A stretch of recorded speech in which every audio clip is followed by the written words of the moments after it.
요한계시록 6장에서는 이제 본격적으로 심판의 이야기가 시작이 됩니다. 우리가 요한계시록에 대해서 어렵다고 느끼고 또 말씀을 읽을 때 특별히 오늘의 본문처럼 어떤 심판이나 재앙에 관한 그런 말씀을 우리가 대할 때 우리 안에 두려움으로 다가오기도 합니다. 그래서 다른 성경에 비해서 묵상하기가 꺼려지게 되고, 그러다 보니 요한계시록 안에 있는 그런 놀라운 소망의 메시지, 그리고 구원의 메시지, 승리의 메시지를 우리는 놓치기가 쉽습니다. 우리가 기억해야 할 것은 예수 그리스도 안에 있는 사람, 그리스도의 피로 의롭게 된 사람, 하나님과의 관계가 회복된 그런 사람들에게는 이 심판의 메시지가 두려움의 메시지가 아니라 다시 오실 주님께서 우리에게 베푸실 그런 구원의 메시지가 된다라는 사실입니다. 예수 안에 생명이 있습니다. 예수 안에 구원이 있습니다. 예수 안에 평강이 있습니다. 로마서 8장 38절에서 39절에 이렇게 말씀하고 있습니다. 내가 확신하노니 사망이나 생명이나 천사들이나 권세자들이나 현재일이나 장래일이나 능력이나 높음이나 깊음이나 다른 어떤 피조물이라도 우리 주 그리스도 예수 안에 있는 하나님의 사랑에서 끊을 수 없으리라. 아멘. 이제 6장부터 20장까지 본격적인 그런 심판에 대한 메시지를 우리가 함께 듣게 될 텐데, 이 예수 그리스도 안에 있는 그 믿음으로 그 말씀을 우리가 받을 때 이 심판의 메시지가 두려움이 아닌 소망과 위로, 그리고 우리의 연약한 믿음을 더욱더 견고케 하고 또 졸고 있는 우리의 그 믿음을 흔들어 깨우는 능력의 말씀, 그리고 은혜의 말씀으로 우리 안에 새겨지게 될 줄 믿습니다. 먼저 그러면 우리가 요한계시록의 전체 구조를 다시 짚어보겠습니다. 이게 간단하게 구조화를 시켜보면 크게 네 부분으로 이렇게 나눌 수 있는데, 먼저 우리가 앞서 보았던 1장에서 3장은 7 교회에 대한 그런 말씀이고요. 또 4장부터 16장까지는 7인, 그리고 7 나팔, 7 대접, 이 7 심판에 대한 말씀을 하고 있습니다. 그리고 17장에서 20장까지의 말씀은 큰 성 바벨론의 그 마지막 심판에 대해서 말씀하고 있는데, 이 요한 시대의 바벨론은 무엇이냐라고 하면 바로 로마로 해석할 수가 있습니다. 그리고 21장부터 22장까지는 어린 양의 그런 혼인 잔치와 함께 천년 왕국, 거룩한 성, 새 예루살렘, 새 하늘과 새 땅에 대한 그런 말씀으로 우리가 이렇게 크게 나눌 수 있는데요. 오늘 본문의 말씀은 바로 7인에 대한 말씀인데, 총 7개의 그 봉인된 인을 떼기 시작을 합니다. 이 7인을 하나씩 떼게 되는데, 이것은 말세가 되면 어떠한 재앙이 임하게 되는지에 대해서 말씀하고 있는 것인데요. 이러한 심판의 메시지는 이 오늘이라는 현실 속에서 우리가 어떻게 믿음을 지켜나가야 할지 준비케 하고, 그리고 우리의 믿음을 경고케 하는 그런 말씀이라는 것을 우리가 함께 기억하면서 말씀을 받도록 하겠습니다. 특별히 오늘 이 본문 계시록 6장 1절 2절 말씀은요, 7인 중에서 첫 번째 인을 떼시는 그런 장면이 나오는데, 우리 함께 본문의 말씀을 함께 보겠습니다. 내가 보매 어린 양이 7인 중에 하나를 떼시는데, 그때에 내가 들으니 내 생물 중에 하나가 우레소리같이 말하되 오라 하기로, 이에 내가 보니 흰말이 있는데 그 탄자가 활을 가졌고 면류관을 받고 나아가서 이기고 또 이기려고 하더라. 자, 봉인된 이 두루마리를 넘겨받으신 예수님이 첫 번째 인을 떼십니다. 그 인을 떼실 때 내 생물 중에 하나, 이 생물은 우리가 앞서 봤던 계시록 4장에서 언급된 사자 같고 송아지 같고 사람 같고 독수리 같은, 그리고 각각 6 날개를 가지고 있고 그 안과 그 주위에 눈들이 가득한 생물이죠. 바로 이 생물 중에 하나가 우레소리같이 오라고 명령을 합니다. 그러자 이제 요한이 보니까 흰말이 있고, 그리고 그 말에 누가 타고 있는데 활을 가졌고 그리고 면류관을 바꿔서 나가서 이기고 또 이기려고 하는 그런 모습을 보게 되는 거죠. 자, 여기서 이 흰말을 탄 자가 누구인지 먼저 살펴보도록 하겠습니다. 이 2절의 흰말을 탄 자에 대한 우리가 이미지를 떠올려 보면 많은 성도들이 그리스도일 것이다, 이렇게 착각에 빠지기가 쉽습니다. 근데 사실 굉장히 그럴듯합니다. 흰말, 그리고 면류관, 그리고 이기려고 한다라는 그런 승리의 표현, 이런 것들을 종합적으로 우리가 이미지화를 해보면 이 흰말을 탄 자가 그리스도라고 생각하는 것도 사실은 큰 무리가 없어 보입니다. 더군다나 요한계시록 19장 11절에서 16절 말씀에 굉장히 유사한 모습으로 등장하시는 예수님의 모습을 볼 수가 있는데요. 말씀 보겠습니다. 또 내가 하늘이 열린 것을 보니 보라, 백마와 그것을 탄 자가 있으니 그 이름은 충신과 진실이라. 그가 공의로 심판하며 싸우더라. 그 눈은 불꽃 같고 그 머리에는 많은 관들이 있고 또 이름 쓴 것 하나가 있으니 자기밖에 아는 자가 없고 또 그가 피 뿌린 옷을 입었는데 그 이름은 하나님의 말씀이라 칭하더라. 하늘에 있는 군대들이 희고 깨끗한 세마포 옷을 입고 백마를 타고 그를 따르더라. 그의 입에서 예리한 검이 나오니 그것으로 만국을 치겠고 친히 그들을 철장으로 다스리며 또 친히 하나님 곧 전능하신 이의 맹렬한 진노의 포도주 틀을 밟겠고 그 옷과 그 다리에 이름을 쓴 것이 있으니 만왕의 왕이요 만주의 주라 하였더라. 이 요한계시록 19장의 말씀을 우리가 함께 쭉 보았지만 이것은 분명히 예수 그리스도, 우리 승리의 그 주님을 노래하고 있는 것을 우리가 보게 됩니다. 이렇게 이 6장의 흰말을 탄 자와 19장의 흰말을 탄 자의 묘사가 비슷하다 보니까 이 둘을 같은 인물로 이렇게 오해하게 되는 그런 오류를 범하게 되고, 또 이러한 오류가 성경의 해석을 전혀 다른 방향으로 이렇게 풀어가게 되는 그런 단초가 되기도 합니다. 그래서 이 이단에서는요, 이 계시록 6장에서의 이 흰말을 탄 자를 예수나 또는 교주와 연관지어서 그렇게 해석하기도 합니다. 하지만 우리가 이 오늘의 본문을 면밀하게 살펴본다고 한다면 이 두 존재가 서로 다른 존재라는 것을 우리는 명확하게 알 수가 있습니다.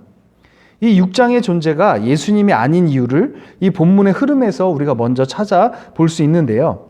자, 우리가 아까 함께 읽었었던 요한계시록 6장 1절에서 2절 말씀을 한번 다시 생각을 해보면 이 일곱인을 떼시는 분이 누구로 등장하고 있습니까? 내가 봄에 어린 양이 일곱인 중에 하나를 떼시는데 라고 말씀하시는 것으로 보아 어린 양, 곧 예수님이라는 것에는 전혀 의심의 여지가 없습니다. 그 일곱인 중에 하나를 떼실 때, 자, 그 다음에 어떤 일이 일어납니까? 바로 네 생물 중에 하나가 흰말을 탄 자를 오라고 명령을 하죠. 만약 이 흰말을 탄 자가 예수님이라고 한다면 이를 떼시고 나서 그리고 다시 백마를 타러 가셨다라는 그런 얘기인데 뭔가 맞지 않는 상황이죠. 거기다 생물이 예수님께 명령을 하고 예수님이 그 생물의 명령을 듣고 올라온다? 이것도 말이 되지 않습니다.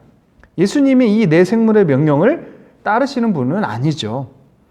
그리고 이 계시록 6장의 흰말을 탄 자의 면류관과 그리고 이 계시록 19장의 이 흰말을 탄 자의 면류관의 단어가 다르게 사용되고 있다는 점도 이 두 존재가 같은 존재가 아니라는 것을 우리로 하여금 알 수 있게 해줍니다. 먼저 이 6장에서 나오는 이 면류관은요, 헬라어로 스테파노스라고 이야기합니다. 그래서 이것은 전쟁이나 어떤 운동 경기에서 이겼을 때에 쓰는 관을 이야기를 하고요. 그럼 19장에서는 어떤 단어를 사용하고 있느냐? 바로 디아데마타라는 그런 단어를 사용하고 있습니다. 이것은 왕권을 인정받은 분이 쓰는, 즉 대관식 때 사용되는 그런 실질적인 왕관을 의미하는 단어입니다. 사실 여기까지만 이렇게 살펴보아도 두 존재가 다른 존재라는 것을 우리는 분명히 알 수가 있습니다. 이번에는 이 두 존재가 가지고 있는 무기를 한번 비교해 보겠습니다. 먼저 이 계시록 6장의 흰말을 탄 자의 무기는 활입니다. 그런데 이 활은 성경 곳곳에서 어떤 하나님의 백성을 공격할 때 사용하는 그런 부정적인 무기로 사용되고 있습니다.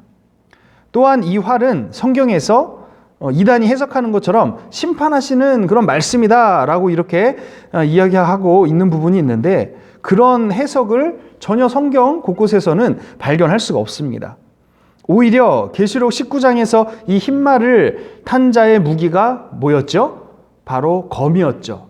그리고 철장이었죠. 이렇게 검, 방패, 채찍 이런 것들이 심판의 말씀으로 표현되고 있는 것을 성경에서 볼 수가 있습니다. 그리고 이 요한계시록 9장에서도 이 화살에 대한 표현을 찾아볼 수 있는데요. 9장 7절 10절 말씀 보겠습니다. 황충들의 모양은 전쟁을 위하여 준비한 말들 같고 그 머리에 금 같은 관 비슷한 것을 썼으며 그 얼굴은 사람의 얼굴 같고 또 정갈과 같은 꼬리와 쏘는 살이 있어 그 꼬리에는 5달 동안 사람들을 해하는 권세가 있더라.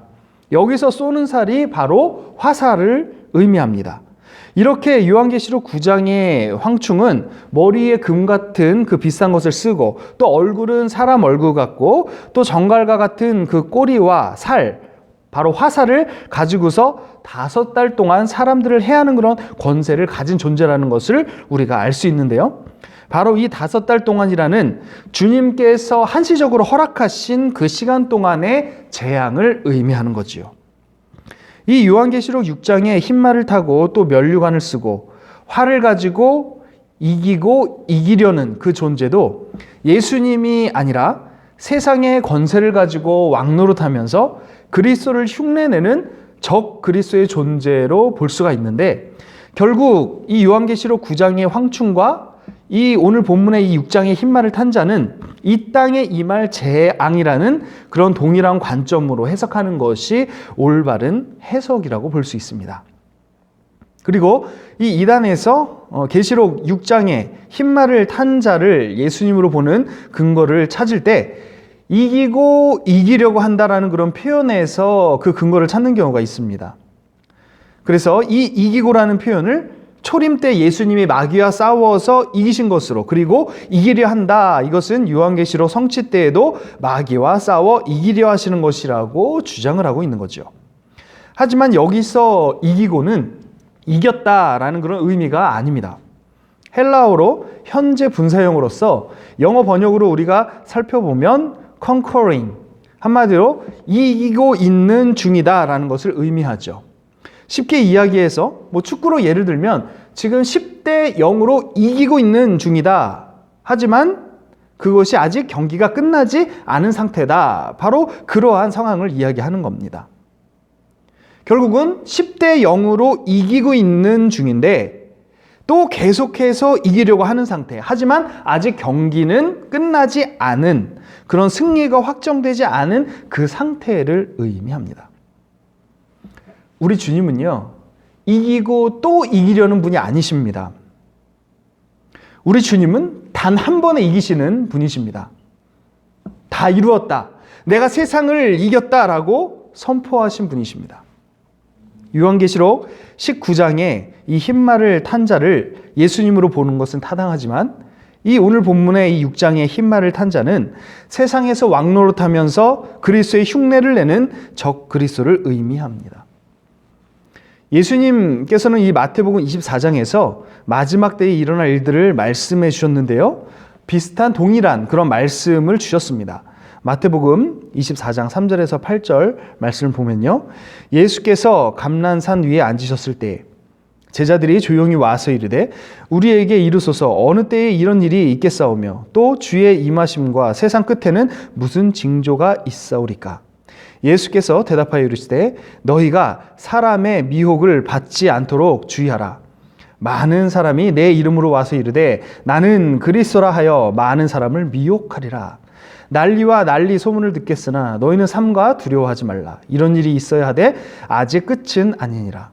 민족이 민족을, 나라가 나라를 대적하여 일어나겠고 곳곳에 기근과 지진이 있으리니 이 모든 것은 재난의 시작이니라.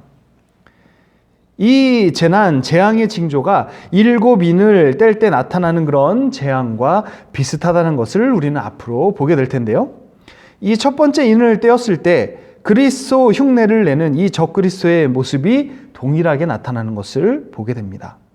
그리고 앞으로 다른 봉인들을 뗄 때 역시 동일한 그런 재앙을 나타내고 있다는 것을 우리는 발견하게 될 것입니다. 자, 여기서 우리는 두 가지 사실을 기억해야 합니다. 먼저는 세상에 어떤 권세를 가진 그런 자라도 어린 양, 우리 주님께서 인을 떼시고 허락해야 그 권세를 펼칠 수 있다라는 사실입니다. 모든 심판이 주님의 손 안에 있습니다.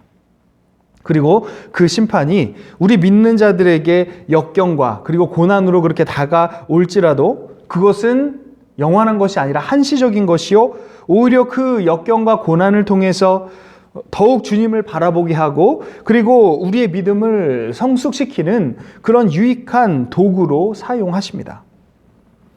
믿음이 없는 자들에게는 그것이 재앙이고 또 저주이지만 그리스도 안에 있는 자들에게는 그것이 훈련이요 또 연단인 줄 믿습니다. 베드로전서 5장 10절 말씀입니다.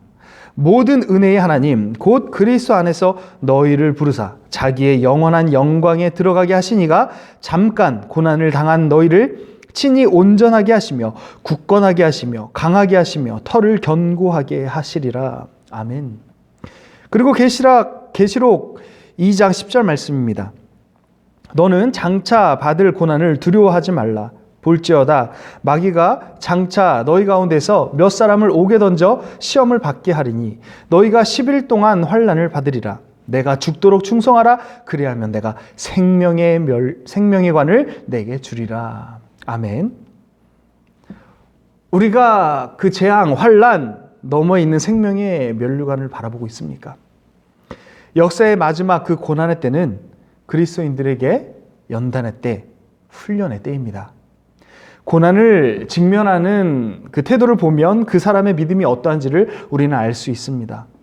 믿음이 없는 사람은요, 그 고난이 다가오면 자신의 안위와 그리고 편리를 위해서 쉽게 그 주님을 포기합니다. 진리를 외면합니다.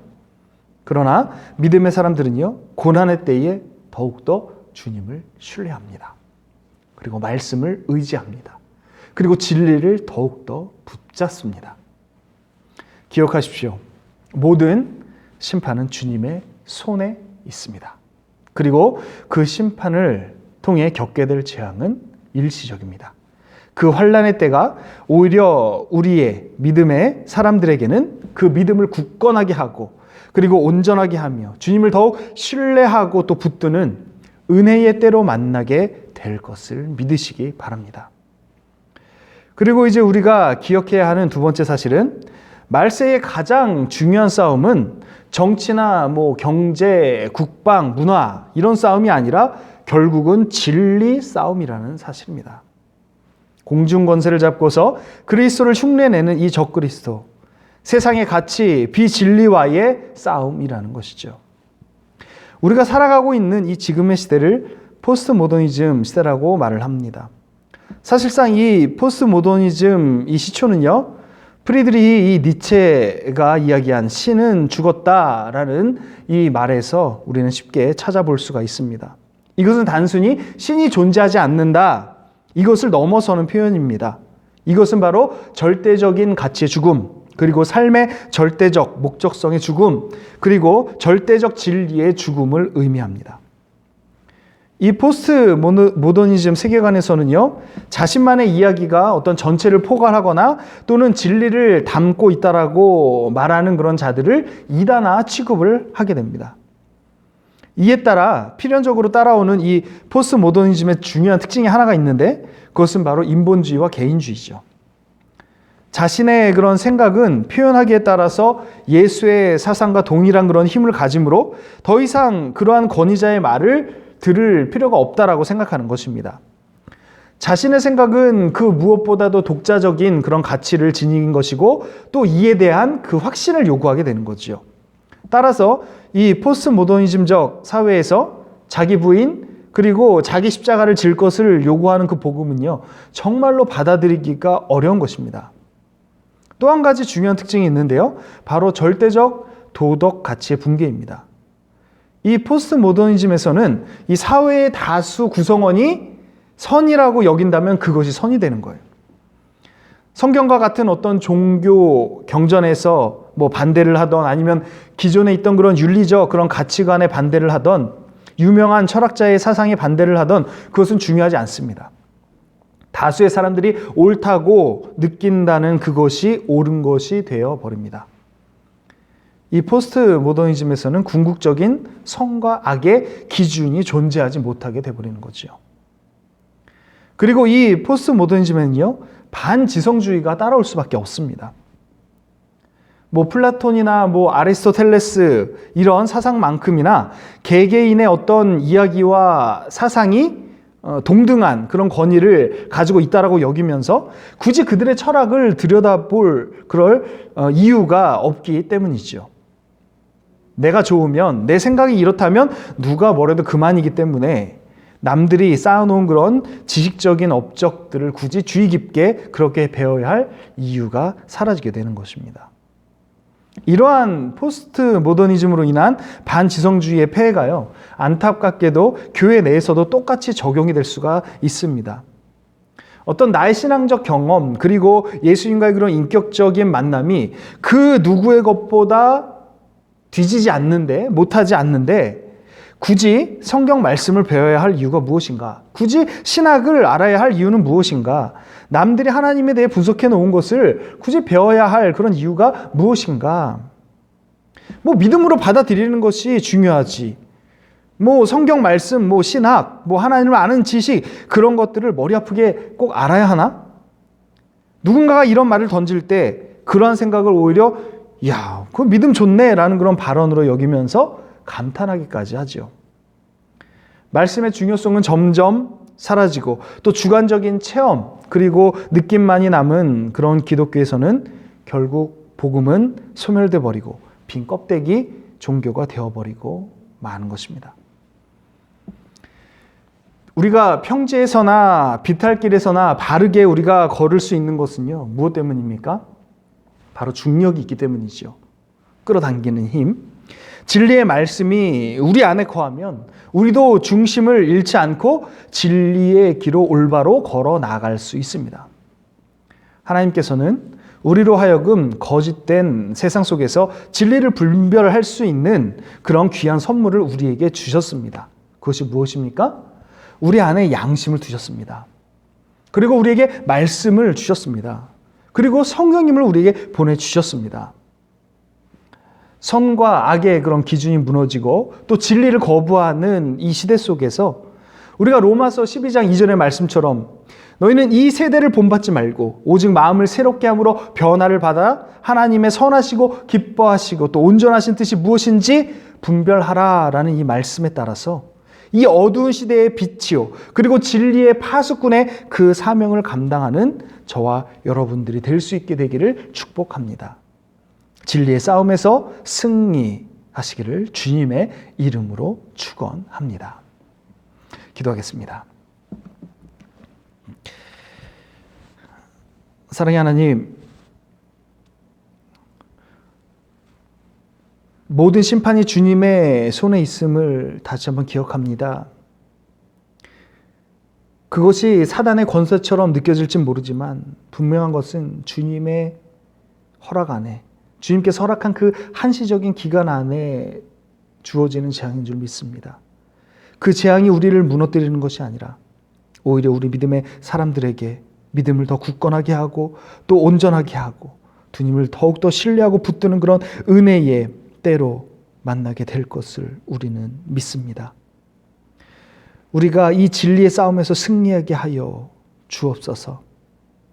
혈과 육의 싸움이 아니라 영적인 싸움이라는 것을 우리가 기억하게 하시고 지금 이 포스트 모더니즘이라는 이런 시대 속에서 우리를 언제나 바르게 걸을 수 있는 그런 놀라운 주님의 그 진리의 말씀이 우리 안에 온전하게 거하게 하시고 우리 안에 허락하신 그런 선한 양심에 따라서 성령님의 그 인도하심에 따라서 이 세대를 본받는 것이 아니라 마음을 새롭게 하고 또 변화를 받아 하나님의 그 선하시고 기뻐하시고 온전하신 뜻이 무엇인지 분별할 뿐만이 아니라 주님의 말씀대로 우리의 삶을 기꺼이 내어 드릴 수 있는 순종의 삶. 그렇게 우리가 진리의 싸움의 한복판에서 주님이 우리 주시는 그 은혜로 날마다 승리하는 삶을 살아가게 도와 주시옵소서. 이제 남은 한 주간도 그 주님의 은혜로 우리를 초청하시고 동행하여 주실 줄 믿사오며 사랑이 많으신 예수님의 이름으로 간절히 기도드립니다. 아멘.